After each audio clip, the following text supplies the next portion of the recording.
revealed himself to his people. Today, folks, including Richard Dawkins, ask, why doesn't God just reveal himself again and end the argument about his existence once and for all? Do you think there's any chance he might? There is a chance he might. I've asked this question often. What is it Woody Allen has said in one of his movies? If just God would sneeze, I would be happy. All I just want is a sneeze, and that would be sufficient. My belief is that if God did some spectacular miracle, the heavens lit up all over the world, and in hundreds of languages, clouds formed the words, "I am God, you better take care of each other," it would have an impact for approximately 3 days. For some people, forever. But immediately there would be explanations of cloud formations that scientists would come up with. It wouldn't matter.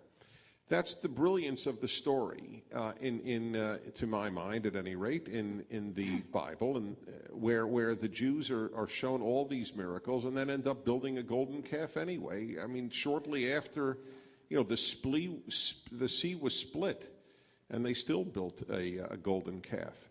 That is human nature, because we always ask, what did you do for me today? That's the way it is. We are children in many ways, and God is this paternalistic figure. And just as our children don't walk around thinking, my God, you diapered me all those years? Wow. I mean, how many babies say, I've prevented my parents from having intimacy for the last 3 months. I'm going to shut up tonight. It just doesn't happen. The human is not built in with gratitude. And so the same thing with God. It's, what did you do for me lately? So I don't think it would work if God did make some revelation. And finally, I don't think there's anything for God to reveal. There's nothing new to be said. It's been said.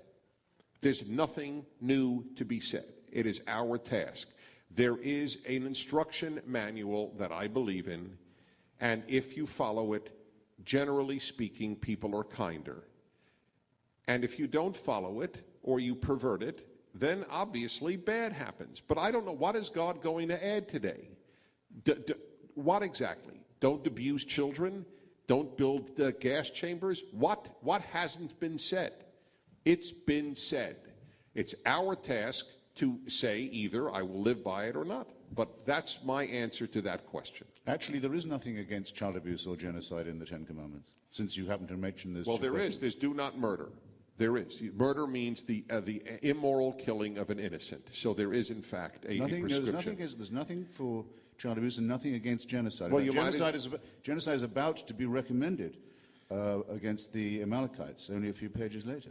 Yes, against the Amalekites, it is one exception because of a horrific evil. It never happened, but that it is prescribed. I have no answer to it, just as I cannot tell you that if God, people say, well, what if God told you to sacrifice your child, like he told Abraham? And no condemnation of slavery or child abuse. Okay. God, well, but of coveting, yes. Of envy, yes. What? Of ambition, yes. Okay. This is obviously man-made, and man-made at a time of Stone Age morality. Okay. There's no divine presence or inspiration in it at all. Surely that must be plain. Oh, well, that is a matter of opinion. My opinion is that the break with everything preceding the Old Testament, specifically the first 5 books, is so enormous that you have to either explain its authors as supermen or some divine authorship involved. The notion that there is an invisible God who prefers goodness to evil was unknown in the world. The idea that this life is to be celebrated. Remember, Judaism arose out of Egypt. In Egypt, the Book of the Dead was the Bible. The pyramids were the great works of art, and they were tombs. The Egyptians celebrated death. And it was that Torah coming out of Egypt that said, I have put before you life and death, and you shall choose life. It is an utterly life-centered idea in the midst of a death-centered world. Ironically, Israel is, to this day, 2008, still in a death-centered world.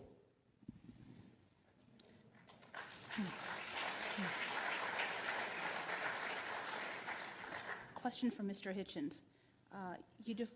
you state that you don't want God, or God as you define him, to exist. But what if it turned out that this God, unlike many of his flawed followers, were full of mercy and love towards those who suffer?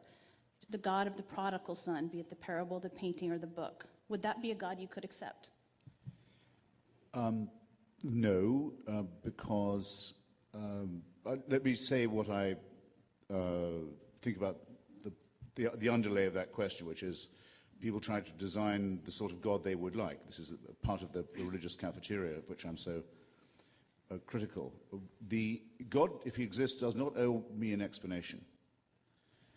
It would be idle, it seems to me, and trivial to say, well, if you exist, why are you cruel? It's boring and self-pitying to talk like that. Pascal says, in his famous wager, well, what have you got to lose? If he does exist, you may find yourself tremendously fortunate if you make the right propitiations and if you agree with his existence. And if he doesn't, well, then you haven't lost a thing. Now, I regard that as another example of the essential immorality of religious preachment.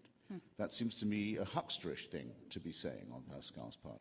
My reply to it would be, Bertrand Russell's reply to this, by the way, was, if he was confronted with God on the day he died, what would he say? He said, "Oh Lord, you did not give us enough evidence."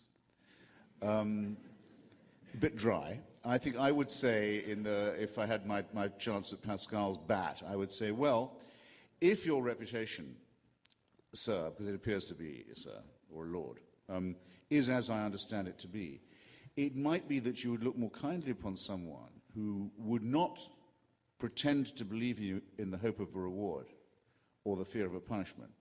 Someone who would rather try and lead an ethical life without that bribe, without that inducement.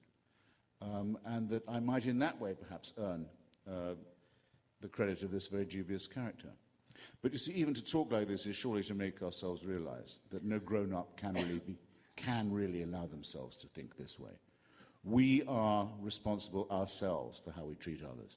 We are responsible ourselves for human solidarity, and we will suffer when those solidarities break down.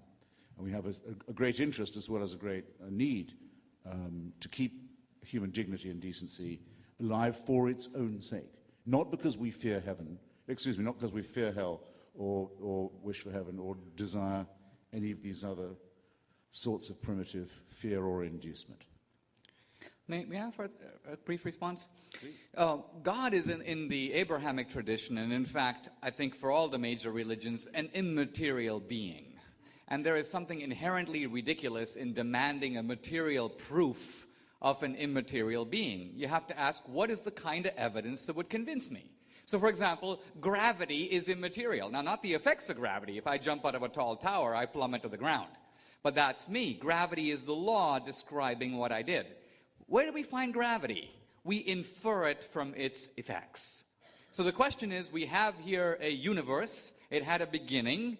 Presumably didn't create itself. Who created it? Or what created it? That what can't be natural. The universe includes everything, all of nature. It has to be non-natural, let us say supernatural. It has to be pretty powerful, maybe not all powerful, but close to it. That we call God. Now, in one of my debates with the atheist Michael Shermer, I told him, I said, what kind of proof would convince you that God exists? What if you found a planet that had emblazoned on it, Yahweh made this? Would you convert on the spot? And he said no. He said, I can think of no evidence whatever that would convince me. In a sense, I guess what we're getting at here is, there is here, I think, not only, and I think on the part of Russell too, a refusal to believe, but an atheism that has explanations other than simply the absence of evidence. In some senses, Christopher got close to it earlier in this debate where he said, to me, God is a bit like a celestial despot. Heaven is sort of like celestial North Korea. I don't want to stand there handing out garlands for eternity. I don't want to go to that kind of place. So it's not as if God is grabbing the unbeliever and flinging him into hell. God is making heaven available to everyone, and the atheist of his free will is saying, I don't want to go there.